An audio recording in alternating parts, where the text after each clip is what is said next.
마태복음 11장 28절에서 30절까지의 말씀을 다 같이 봉독하겠습니다. 수고하고 무거운 짐진 자들아 다 내게로 오라. 내가 너희를 쉬게 하리라. 나는 마음이 온유하고 겸손하니 나의 멍에를 메고 내게 배우라. 그리하면 너희 마음이 쉼을 얻으리니 이는 내 멍에는 쉽고 내 짐은 가벼움이라 하시니라. 아멘. 같이 한번 따라서 해보시겠습니다. 수고하고 무거운 짐을 지고 갈 때, 오늘 귀한 여러분과 함께 수고하고 무거운 짐을 지고 갈 때, 이 제목으로 여러분과 함께 은혜를 나누겠습니다. 오늘날 우리는 인생을 살아가며 성공하고 승리하려고 많은 노력을 다하고 있지요. 그러나 예기치 않는 상황과 원치 않는 상황을 오게 되고 만나게 되면 많은 스트레스와 짐을 안고 살아갈 수밖에 없습니다. 그러면 삶에 대한 여러 가지 근심, 걱정, 염려가 우리를 힘들어가게 하고 만들고, 이것이 지속되면 불안하고 초조하고 미래에 대한 두려움으로 삶의 에너지를 다운시켜 버립니다. 그래서 소화도 잘 안 되고 잠도 잘 자지를 못하고 심하면 우울증까지도 겪게 됩니다. 그러면 과연 이것이 인생일까요? 사람들이 짐에 눌리면 기쁨과 평안함을 잃어버리게 됩니다. 불안과 공포를 가지는 이유는 그 짐과 그 스트레스로 말미암아 인생이 파탄에 이를까 두려워하기 때문에 그렇습니다. 자, 우리의 현실을 보면 우리 예수님 말씀하실 때 무엇을 먹을까, 무엇을 입을까, 무엇을 마실까 할 때 염려하지 말아라 하고 주님 말씀하시지만, 염려 안 할 수밖에 없는 게, 염려를 하고 살 수밖에 없는 게 우리들의 삶입니다. 그러면 진정 이러한 짐과 이러한 스트레스를 이겨내는 방법은 없을까요? 오늘 이에 대해 예수님은 말씀하십니다.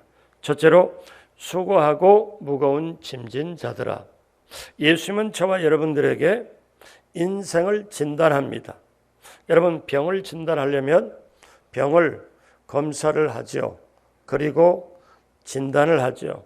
그 다음에 처방이 따르고 그 다음에 거기에 따라서 실천이 따르게 됩니다. 예수님은 저와 여러분들의 인생을 한마디로 진단하지요. 마태복음 11장 28절에 수고하고 무거운 짐진 자들아. 그러니까 저와 여러분의 인생 자체가 수고하고 무거운 짐진 자라는 것입니다. 이 땅에 태어난 모두가 수고하고 무거운 짐을 진 채 살아가고 있습니다. 왜 그럴까요? 그 이유가 무엇입니까? 아담의 후손으로 태어난 우리는 모두 다 예외 없이 수고하고 무거운 짐을 지고 고생하고 살아갑니다. 죄의 무거운 짐, 허물의 수고로운 짐, 심신의 질병과 아픔, 가난과 굶주림의 슬픔, 죽음과 무의 절망, 끝이 없습니다. 자, 이러한 무거운 짐을 다 짊어지고 땀을 흘리며 살아가는 게 우리 인생의 본 모습입니다. 이것은 우리의 조상 아담과 하와가 하나님의 명령을 거역하기 때문에 그 죄의 대가입니다. 욥기서 5장 7절에는 사람은 고생을 위하여 났으니 불꽃이 위로 날아가는 것 같으니라고 말씀합니다. 태어나서 자기의식이 살아나자마자 죄책감에 죄짐을 짊어지고 살아갈 수밖에 없습니다. 시편 50편 5절에 내가 죄악 중에서 출생하였으며 어머니가 죄 중에서 나를 잉태하셨나이다. 시편 38편 4절에 내 죄악이 내 머리에 넘쳐서 무거운 짐 같으니 내가 감당할 수 없나이다. 그러므로 우리가 삶을 살아가는 자체가 짐입니다. 스트레스 그거예요. 오늘날 코로나 영향에 스트레스 안 받는 사람 누가 있어요? 교통, 차가 막히는 스트레스를 다 받고 있잖아요. 자, 우리가 짐이나 스트레스를 피하여 살 수가 없는 게 우리의 인생입니다.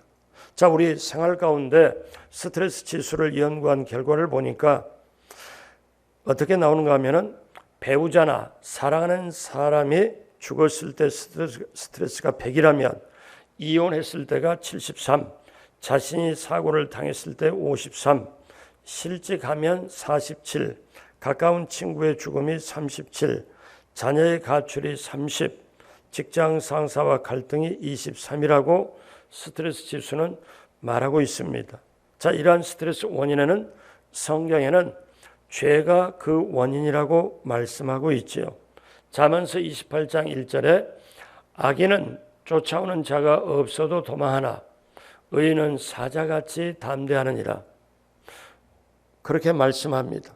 사람이 죄를 짓고 나면 두 가지 현상이 생깁니다. 하나는 죄에 따른 형벌이 올 것이라는 내가 죄값을 치르지 하는 두려움이 마음에 있습니다.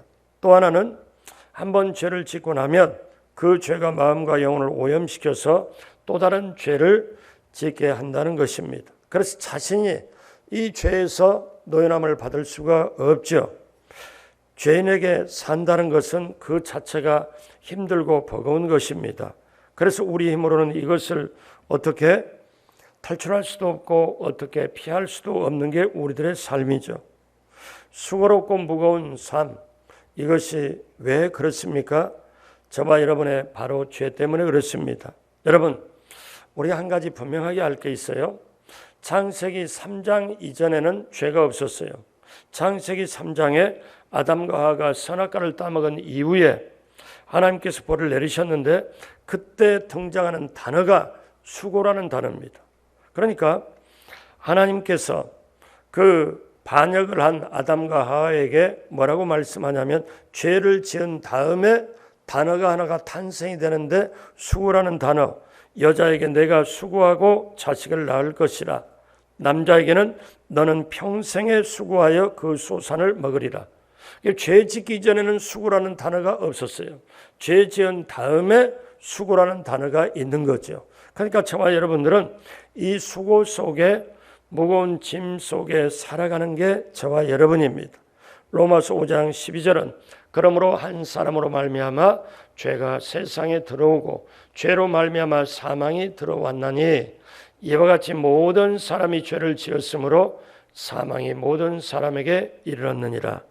아담 이후에 태어난 이 세상의 모든 사람들이 공중권세 잡은 자 사단의 지배하에 들어가게 되었고 죄와 더러움과 질병과 가난과 죽음의 멍에를 지고 살아가게 됩니다.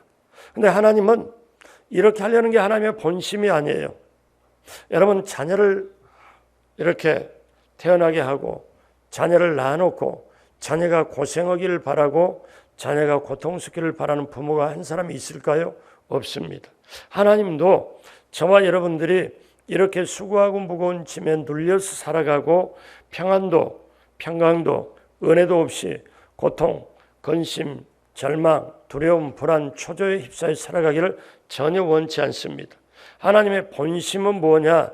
우리 예레미야 29장 11절 다 같이 한 목소리로 합니다. 야훼의 말씀이니라. 너희를 향한 나의 생각을 내가 아나니 평안이요 재앙이 아니니라. 너희에게 미래와 희망을 주는 것이니라. 아멘.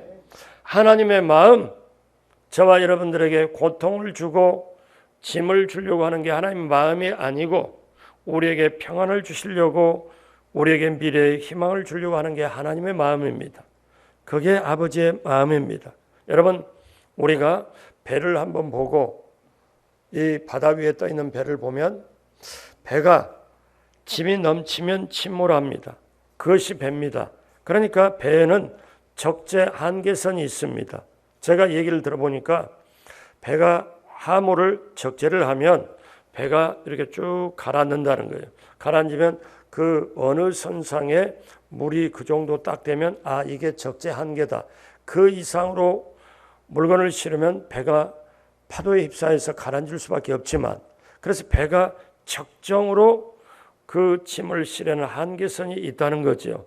마찬가지로 저와 여러분들에게 우리가 감당할 만한 짐이 어느 정도까지는 괜찮은데 그 짐이 너무 많고 너무 세면 짐에 눌려버리면 인생이 어떻게 돼요? 지쳐버립니다. 자빠지게 돼요. 넘어지게 돼요.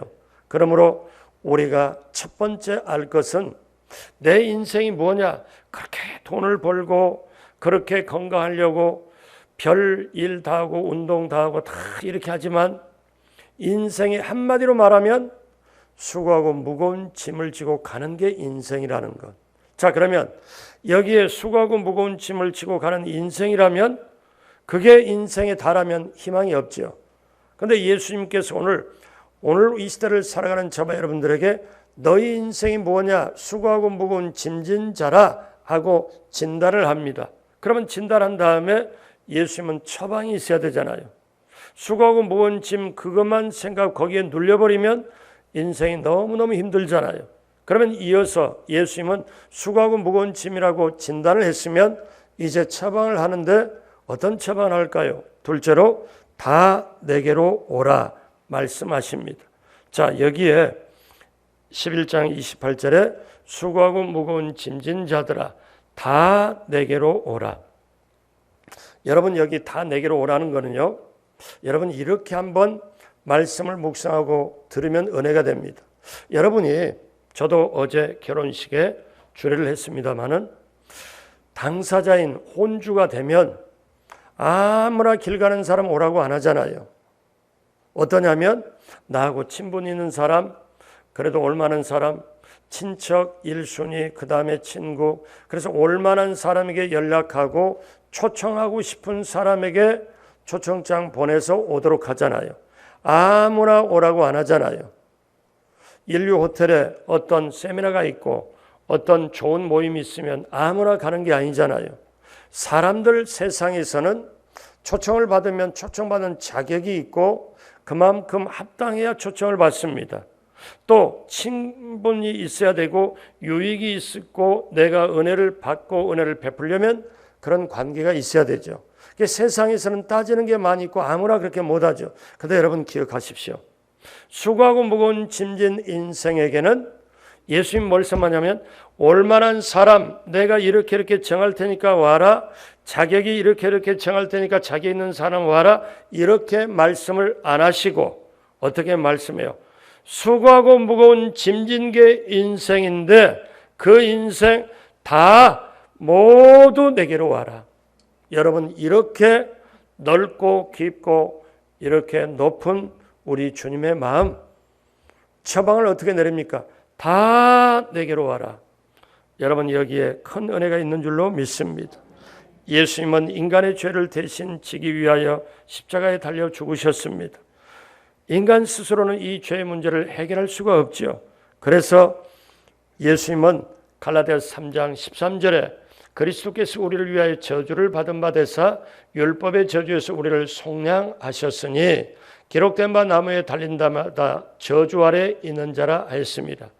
예수님이 내가 죄값을 치르고 사망을 치를 수밖에 없는 나에게 죄의 삭은 사망인데 근데 영원히 죽을 수밖에 없는 나에게 예수님이 대신 나무에 달려 그 사망의 저주를 대신 감당을 했으므로 내가 예수님을 믿으면 그 예수님이 지불한 값을 내가 대신 예수님이 지불했기 때문에 내가 지불하지 않고 예수님이 그 예비한 축복을 원래 하나님이 우리에게 평강을 주시고 함께 하시고 보호하시고 인도하시는 축복을 우리가 받은 줄로 믿습니다.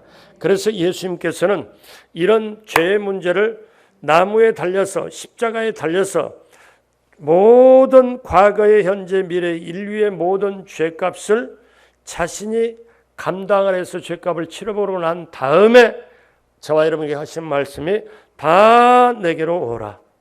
여러분 이거는 복음인 줄로 믿습니다.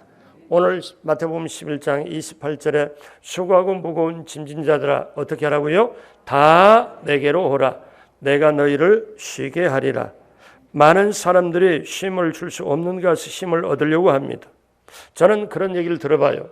요즘은 코로나 바이러스 영향 때문에 놀러가니 어쩌니 그런 말을 못하지만 여름 휴가철이 되면 어디로 갔네, 해외로 갔네, 그 다음에 국내 어디로 갔네 그러면서 휴가를 갔다 온 사람의 그 표정을 보면 밝고 환하고 나처럼 한번 되어볼래, 나처럼 갔다 올래 그런 얼굴빛이 아니고 굉장히 피곤을 가지고 서울 시내 피곤은 자기가 그냥 다 가지고 마치 어제 그제 잠 못 자는 것처럼. 그래서 저러려면 왜 휴가를 갔다 오나?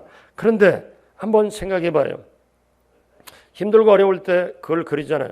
바다가 철썩철썩하고 그 바닷가의 소나무 밑에서 그 해풍 바닷바람을 쐬면서 야, 여기가 참 좋다. 하나님 감사합니다. 그리고 하나님께 찬양하고 그런 날만 계속되면 좋겠지만 집으로 와야 되잖아요. 오는 길에 차 막히잖아요. 또 이렇게 그러니까 여러 가지 우리가 육신의 모든 쉼을 얻는 거 필요하죠. 재충전하는 거 필요하죠. 근데 여러분 우리가 이것을 뛰어넘어서 우리가 꼭 알아야 될 것은 눈에 보이는 것으로 풀고 눈에 보이는 것을 푸는 것도 당연히 푸는 거지만 그걸로 완벽하지 않습니다. 왜냐하면 저와 여러분들은 영혼을 가졌기에 그래서 우리가 영혼이 잘됨 같이 영혼이 하나님하고 잘 통하고 우리의 마음을 다스리고 몸을 다스리면 거기에 진정한 형통함이 있는데 저와 여러분들에게 뭐라고 말씀합니까? 예수님이 너희가 수고하고 무거운 짐 너희가 감당을 못하니까 그 짐을 내게로 가져와라. 다 내게로 와라. 그렇게 말씀합니다. 여러분 잘 아시는 말씀 요한복음에 사마리아 우물가에 여인이 있잖아요. 남편을 계속 바꾸고 그렇게 살아봐도 쉼이 없습니다. 안식이 없습니다. 만족이 없습니다. 어떤 분은 그걸 해석하기에 이렇게 해석을 해요. 그 수가성 우물가의 여인이 한 번은 명예가 좋은 남편하고 살아봤고 하나는 돈이 좋은 돈 많은 사람하고 살아봤고 하나는 멋쟁이 남편하고 아주 살아봤고 이렇게 다 살아봤는데 만족이 없더라. 그런데 어떻습니까? 수고하고 무거운 짐 지고 가니까 만족이 없죠. 그 물을 우물가에서 물을 퍼 마시면 또 목이 마르는데 예수님이 결정적인 쉽게 말하면 결정타를 날려버립니다. 어떻게? 너 지금 남편이 몇이냐? 예, 제가 남편 지금 없습니다. 누구냐? 남편 있냐 없냐? 없습니다. 그래? 예수님이 알고 남편 5이나 지금 살고 있는 남편도 너 남편이 아니라 여러분 이 정도 되면은 요즘 말로 깜놀합니다. 깜짝 놀래요. 근데 수가성 여인도 5 남편하고 살아고 6 남편하고 살아본지라 지금 까딱 안 합니다. 지금. 그래서 몰래 깜놀한 것 같지는 않고 어떻게 해요? 예수님 쳐다봤을 겁니다. 근데 예수님이 결정적인 한마디. 너가 지금 이렇게 물을 길어왔지만 그 물 마시면 또다시 목말라. 그런데 내가 주는 물을 마시면 영원히 목마르지 않아. 자, 요한복음 4장 14절에 내가 주는 물을 마시는 자는 영원히 목마르지 아니하느니 내가 주는 물은 그 속에서 영생하도록 솟아나는 샘물이 되리라. 아멘. 그렇기 때문에 여러분 이 여인이 그걸 알고 성령의 도움받아 그 속에 예수님을 만난 다음에 영혼의 목마름을 해결이 된 거예요. 그러니까 물동이를 거기 놔두고 동네로 들어가서 동네 사람 창피할까 봐 손가락질을 할까 봐 오후 2시 정도에 사람들이 너무 더워서 안 나오는 우물에 와서 동네 사람 피해서 우물가에 와서 물을 길러 왔는 이 여인에게 정말 해갈과 갈증이 많지만 어떻게 할 수가 없는 이 여인에게 쉼이 없고 평강과 안식이 없는 이 여인에게 예수님이 그 물 마시면 목마른다. 내가 주는 물을 마시면 영원히 목마르지 않는다. 그러면 그 물 내게도 좀 주십시오.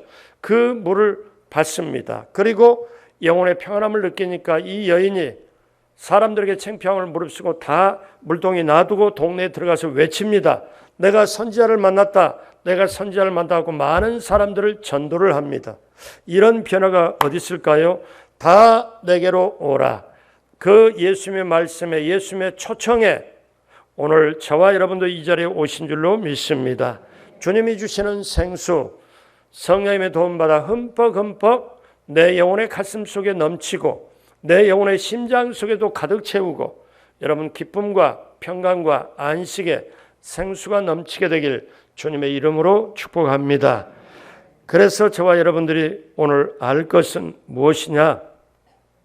이렇게 다 내게로 오라 예수님의 초청을 받으면 그렇게 우리는 정말 예수님은 제한 없이 누구에게나, 그러니까 모든 믿는 자에게 구원을 주시는 하나님의 능력, 하나님께서 저와 여러분을 이처럼 사랑하사 독생자를 주셨으니 이는 예수님을 믿는 자마다 어떤 사람이 믿는 자마다 여러분 참된 만족과 쉼을 누리게 되는 줄로 믿습니다. 그래서 우리는 순서가 올바라야 돼요. 요한 3서 1장 2절 너무나 잘 아는 말씀, 사랑하는 자여 내 영혼이 잘됨 같이 내가 범사에 잘되고 강건하기를 내가 간구하노라. 아멘. 그렇기 때문에 내 영혼이 잘되기 위하여 예수님을 잘 믿어야 하고, 영혼이 잘되면 범사가 잘되고 강건케 되고, 그런데 범사가 잘되고 강건케 되는 건 이 세상까지 유효기간이 있지만 내 영혼이 잘되는 것은 이 세상을 뛰어넘어 천국까지 영원히 이어집니다. 그러므로 사랑하는 여러분, 오늘 말씀에 주님 첫 번째, 우리 인생에 수고하고 무거운 짐을 지고 가는 게 우리 인생이다. 앞으로도 그건 계속된다. 그러면 무거운 짐에 눌리고 수고한 짐에 눌려서 살아가길 원하는 주님이 아닙니다. 그래서 주님은 처방을 합니다. 다 내게로 와라. 자, 그러면 주님께 왔습니다. 그러면 주님은 어떻게 하실까요? 세 번째, 저와 여러분들에게 뭐라고 말씀하냐면은 세 번째, 내가 너희를 쉬게 하리라. 이렇게 말씀합니다. 여러분 오늘 마태복음 11장 28절 29절 다 같이 천천히 한 목소리로 합니다. 수고하고 무거운 짐진 자들아 다 내게로 오라. 내가 너희를 쉬게 하리라. 나는 마음이 온유하고 겸손하니 나의 멍에를 메고 내게 배우라. 그리하면 너희 마음이 쉼을 얻으리니. 아멘. 여러분, 예수님은 온 우주의 주인이신 뿐만 아니라 온유하고 겸손한 통치자입니다. 빌립보서 2장 6절로 7절에 보니까 예수님의 본체가 나옵니다. 뭐라고 말씀합니까? 그는 근본 하나님의 본체시나 하나님과 동등됨을 취할 것으로 여기지 아니하시고 오히려 뭘 어떻게 해요? 자기를 비워 종의 형체를 가지사 사람들과 같이 되셨고, 이렇게 사람들과 같이 되셨고, 그래서 예수님은 저와 여러분들을 살리려고, 저와 여러분들을 품으려고, 그래서 구원하기 위하여 사람의 모습으로 이 자리에 오신 것입니다. 그래서 우리가 인생 살아갈 때 어떤 사람은 자기가 주인 돼서 살아가지만 자기가 원하고 계획한 걸 자기 하고 싶은 대로 해봅니다. 그러나 인생이 그렇게 되는 게 아닙니다. 어떤 거냐? 시편 127편 1절에 야훼께서 집을 세우지 아니하시면 세우는 자의 수고가 헛되며 야훼께서 성을 지키지 아니하시면 파수꾼의 깨어있음이 헛되도다. 그러므로 하나님을 주인으로 모시고 살면, 그 하나님을 모시고 살아갈 때 하나님께서 나에게 길을 열어주시고 내 인생의 짐도 하나님께서 대신 짊어주십니다. 여러분, 유대인들은 밭을 갈 때 짐승에, 특별히 소에게 멍에를 매게 해서 짐을 끌게 합니다. 그런데 이 멍에는 한국에서는요 어떤 거냐면, 어미가 멍에를 매면 옆에 송아지는 따라만 다녀요.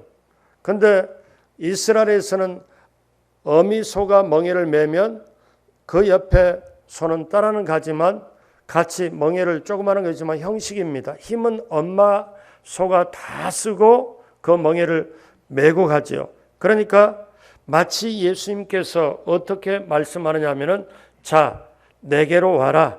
내게로 오면, 그때 이스라엘의 사람들의 환경이 어미 소가 멍에를 이렇게 멍에를 맵니다.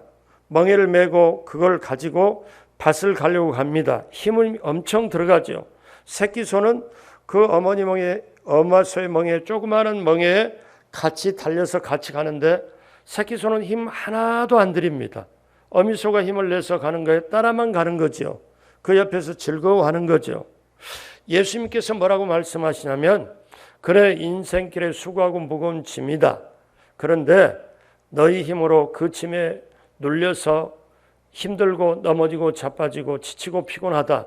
너희 힘으로는 그 짐을 이겨낼 수 없다. 그러니 다 내게로 와라. 그러면 내게로 오면 내가 너희를 쉬게 하는데 자 나는 마음이 온유하고 겸손하니 내게 와서 배워라. 그러면서 하시는 말씀이 마태복음 11장 30절에 이는 내 멍에는 쉽고 내 짐은 가벼움이라 하시니라. 그러므로 여러분 어떻습니까? 예수 믿고 왔을 때 우리가 수고하고 무거운 짐 다 내려놓으면 너희 마음이 쉼을 얻으리니 너희 마음이 쉼을 얻으리니. 여러분 저나 여러분이나 한 가지 중요한 게 할 게 있어요. 제가 이민교회에 미국에서 6년을 해보니까 이민 생활하시는 분은 사이클이 딱 세 군데입니다. 집, 가정, 그러니까 가정, 사업이나 직장, 교회. 그러니까 세 군데만 왔다 갔다 해요. 직장, 가정, 교회. 그러다 보니까 교회 와서 열심히 한다고 나름대로 열심히 하려고 하지만 일하고 가정하고 이렇게 세 군데만 하다 보니까 제가 발견한 것인데 이분들이 나중에 굉장히 힘들어해요. 어떤 게 힘들어하느냐면은 이분들이 힘들어하는 게 영적인 건 교회에서 굉장히 강조해서 충족이 돼요. 그런데 또 몸적인 거는 어떠냐면 가정에서 이렇게 해가지고 직장에서 돈을 벌어서 살림을 걸어가기 때문에 됩니다. 그런데 이들에게 가장 약한 분야가 있어요. 뭔 약한 분야가 있냐면 마음이 약하다는 거예요. 여러분 한번 보세요. 지금 하나님이 우리에게 올 때 내 마음의 지성소를 하나님을 모시고 닮으지 요 손바닥 위에 하나님 지금 모시는 게 아니거든요. 지금 여기에 하나님 모시는 게 아니거든요. 어떠냐면 내 마음속에. 그러니까 무슨 말이냐면 영이 하나님하고 통하고 하나님하고 잘 통하면 그 영이 잘 통하는 영이 마음을 혼을 잘 다스리고 그 마음이 몸을 잘 다스리면 되는데 중간에 마음이 약하면 마음이 비워져 버리면 마음이 흐물흐물해지면 희죽으리하면 마음이 어리버리하면 이거 영을 어떻게 하나님하고 교제가 세게 할 수가 없어요. 담을 수가 없어요. 무슨 얘기를 하냐면은 여러분 오늘 말씀을 이렇게 들어보세요. 무슨 말씀이냐? 수고하고 무거운 짐진이라 다 내게로 오라 내가 너희를 쉬게 하리라. 그런데 그 다음에 나는 마음이 온유하고 겸손한 예수님이 직접 하신 말씀이죠. 나의 멍에를 메고 내게 배우라. 그렇게 하면 너희 마음이 쉼을 얻으리니. 너희 마음이 쉼을 얻으리니. 오늘 이 자리에 예배드리는 여러분 영적인 말씀 지금 듣고 있잖아요. 그 영적인 말씀을 받아내려면 내 멘탈 마음 구조가 든든해야 되고 확실해야 되는데 마음이 어둠에 사로잡히거나 왔다리 갔다리 하거나 그러면은 아까 말했잖아요. 어리버리하고 희미하고 희쭈구리하고 그냥 뭐 이렇게 하면은 닿는 것도 없고 어떻게 힘을 쓸 수가 없다는 거. 근데 우리 마음이 쉼을 얻으면 어떻게 돼요? 마음이 든든해지고 강해질 수 있잖아요. 너희 마음이 쉼을 얻으리니 어떠냐? 이거는 주님 앞에 나오면 주님의 멍에를 배우면 우리가 주님 앞에 나오면 주님께 배우면 우리 마음이 쉼을 얻고 왜 이유가 뭐냐? 예수님 말씀합니다. 내 멍에는 쉽고 내 짐은 가벼움이라. 그래서 주님은 저와 여러분에게 오늘 또 선포합니다. 뭐라고 선포합니까? 시편 68편 19절 다 같이 한 목소리로 합니다. 날마다 우리 짐을 지시는 주 곧 우리의 구원이신 하나님을 찬송할지로다. 아멘.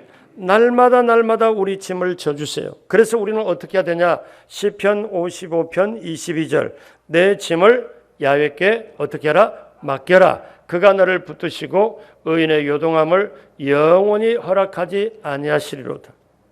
허리허리 버리버리 허리버리 뭐 이렇게 이런 거고 저런 거가 아니라 요동함을 허락하지 않는 거다. 그래서 기억하십시오. 우리 인생에 다가오는 원치 않은 상에 다가오는 수고한 짐, 무거운 짐은 우리가 스스로 해결할 수가 없습니다. 그 짐에 눌리면 스트레스를 받으면 잠도 잘 못 자고 그 다음에 음식도 소화도 잘 안 되고 힘듭니다. 미래에 대한 염려가 나를 붙잡으면 두려움도 모든 것도 우리가 눌려버리게 되죠. 그래서 영적인 것도 정신적인 건강도 영향을 받습니다. 그러므로 우리가 인생길을 걸어가면서 세상의 멍에를 매면 고통이지만 예수님의 멍에를 매면 참된 안식과 평안을 누리게 됩니다. 내 멍에는 쉽고 내 짐은 가벼움이라. 여러분, 부활이라는 그 유명한 소설, 부활의 작가 레오 톨스토이의 이야기입니다. 그가 신앙이 참 좋은 분이죠. 근데 이분이 신앙론이라는 자신의 책에서 이렇게 고백을 합니다. 어떤 고백하냐면, 나는 55년 동안 15년의 소년기를 제외하고는 안식을 누리지 못하고 살아왔다. 내 나이 18세 되던 해에 친구가 찾아와 신이 인간을 만든 것이 아니라 인간이 신을 만든 것이라고 한 말에 설득되어 나는 어릴 적에 그리스도를 믿는 신앙을 떠났다. 나는 종교를 포기하는 것이 자유를 얻는 길이라고 생각했다. 나에게 있어서 종교는 속박, 그 이상이 아닌 것으로 생각되었기 때문이다. 그러나 이제 내 나이 55세, 나는 내가 스스로 버린 어머니 같은 신앙의 품으로 돌아왔다. 단순히 종교로 돌아온 것이 아니라 나의 구주인 그리스도에게로 돌아왔다. 그 안에서 참된 안식을 발견하였다. 아멘. 그러므로 여러분, 저와 여러분들이 오늘 예배를 드리는 우리의 신앙은 종교가 아닙니다. 종교는 사람이 만들었죠. 죽음이 들어서 만든 거죠. 우리가 지금 기독교라고 표현하고 이렇게 하지만은 사실 우리가 믿는 건 종교를 뛰어넘는 예수 생명, 영원 생명, 우리는 참된 생명을 찾는 놀라운, 우리는 하나님을 굳세게 믿고 나가는, 우리는 귀한 하나님의 자녀인 줄로 믿습니다. 그렇기 때문에 여러분 기억하십시오. 우리가 믿고 의지하고 살아가야 될 분은 우리 주 예수 그리스도인 줄로 믿습니다. 시편 121편 1절로 2절에 내가 산을 향하여 눈을 들리라. 나의 도움이 어디서 올까? 나의 도움이 천지를 지으신 야훼에게서로다. 아멘. 오늘 말씀 마무리합니다. 아담의 범죄 위에 모든 사람이 죄의 짐, 질병의 짐, 가난과 저주의 짐, 그리고 죽음의 짐을 진 채 아무런 소망도 없이 고단한 인생을 살고 있습니다. 자, 코로나가 왔어요. 근데 나중에 코로나가 지나간다고 분명히 이건 지나갑니다. 근데 나중에 우리 인생에 코로나보다는 엄청 센 게 만약에 다가온다 할 때 어떻게 이겨낼 수 있을까요? 제가 일전에 한번 말씀드렸지만 영등포에 제가 교구장을 할 때 그 8톤 트럭에 그때 그 수박을 이렇게 큰 거를 가득 채워가지고 그 제가 아는 교구의 집사님이 그거를 야채 가게 그 과일 가게 주인이니까 그걸 퍼요. 밑으로. 근데 세 사람이 퍼요. 차 위에서 수박을 들어서 던지면 바로 차 밑에서 한 사람이 받고 그 사람이 다시 이렇게 하면 가게 앞에서 동그란 거 하나씩 놓고 수박을 계속 쌓아 놓습니다. 제가 그걸 보니까 수박 하나를 이렇게 받으면 받자마자 철렁해요. 그냥 그대로 꿋꿋이, 그렇게 무게가 있기 때문에 위에서 던지면 받자마자 이렇게 쑥 이렇게 돼요. 그러다 다시 올려가지고 옆에다 이렇게 넘겨요. 제가 그때 물어봤다가 지금도 생생하게 교훈이 된 게 있어요. 뭐냐면, 집사님, 저렇게 8톤 트럭 수박 한 차 풀면은 그 다음에 파스도 붙이고 어깨가 뻐근뻐근하고 이렇게 할 거 아니에요. 그런데 그 집사님 한 말이 전혀 괜찮습니다. 그래서 제가 어떻게 괜찮아요? 저렇게 많은 걸 폈는데, 목사님이 뭘 모르시는가 본데, 그러면서 저에게 하는 말이, 위에서 수박을 하나 던지면 이걸 받아서 무게를 느끼기 전에 넘겨버린다는 거죠. 전 거기서 아주 진리를 깨달아. 지금도 그분이 자기 말로 초등학교밖에 안 나왔다고 그러는데 제 선생님이셨어요. 무게를 느끼기 전에 넘겨버린대. 그래서 자기는 한 차를 푸고도 괜찮대. 아, 이게, 그런데 날마다 우리 짐을 지시는 우리 주님, 너의 짐을 야훼께 맡기라고 주님 말씀하셨는데, 우리는 살아가면서 뭐냐면 이 짐은 내 것이 오니 내가 이걸 누구한테도 뺏길 수 없노라 이렇게 가지고 있으면 그거는 정말 아닌 거예요. 이 스트레스가 많고 수고하고 무거운 짐이 많은 이 시대에 우리 주님은 우리에게 처방합니다. 인생 자체가 수고하고 무거운 짐을 지고 하는 존재다. 자, 처방을 내리겠다. 그 다음에 다 내게로 와라. 그러면 내가 너희를 쉬게 하리라. 내게로 오면 너희 마음이 쉼을 얻으리니. 사랑하는 여러분, 이제 6월달, 7월달, 8월달 무더위가 다가오고 금년에 코로나 바이러스로 여선교회 금식성회, 권사의 금식성회, 직장인 금식성회 다 어떻게 됩니까? 취소가 됐어요. 그러면 어떻게 해야 되나? 이제 교회에서라도 모여서 우리는 늘 날마다 우리는 성령 대망에도 하고 우리가 자체적으로 이렇게 해야 되는데 말씀, 기도, 성령, 보혈 붙잡고 여러분 날마다 내게 다가오는 스트레스나 짐을 우리 주님께 맡기고 여러분 정말 쉼을 얻고 쉼을 얻으면 또 새 힘을 받아서 날마다 우리의 신앙의 발걸음에 세상의 발걸음에 하나님의 자녀로 하나님의 사람으로 당당하게 승리하고 나가게 되시길 주님의 이름으로 축복합니다. 기도하시겠습니다. 하나님 아버지 감사합니다. 하나님 아버지 감사합니다. 오늘도 하나님 앞에 나와서 마스크를 쓰고 답답한 건 있지만 이렇게 예배드릴 수 있도록 생명 주시고 건강 주시고 믿음 주시고 또 이렇게 우리에게 예배드릴 수 있는 은혜 베풀어 주심을 감사합니다. 하나님 정말 그 어디인들 주님 앞이 아니겠습니까? 주님께 나와서 모든 짐을 맡기고 우리 주님이 맡아주시고 쉼을 얻고 주님 주시는 힘을 얻고 세상을 향하여 담대하게 이기고 나가는 한 분 한 분 모두가 되게 하여 주옵시고 직장, 사업장 하나님께서 형통케 하여 주옵시고 또 우리의 자녀 앞길 위에 길을 열어 주옵시고 스트레스나 짐은 나를 훈련시키고 더 낫도록 연단시키는 것으로 알고 당당하게 맞서 이기며 나가는 우리 모두가 되게 하여 주옵소서. 감사하고 예수님의 이름으로 축복하고 기도드립니다. 아멘.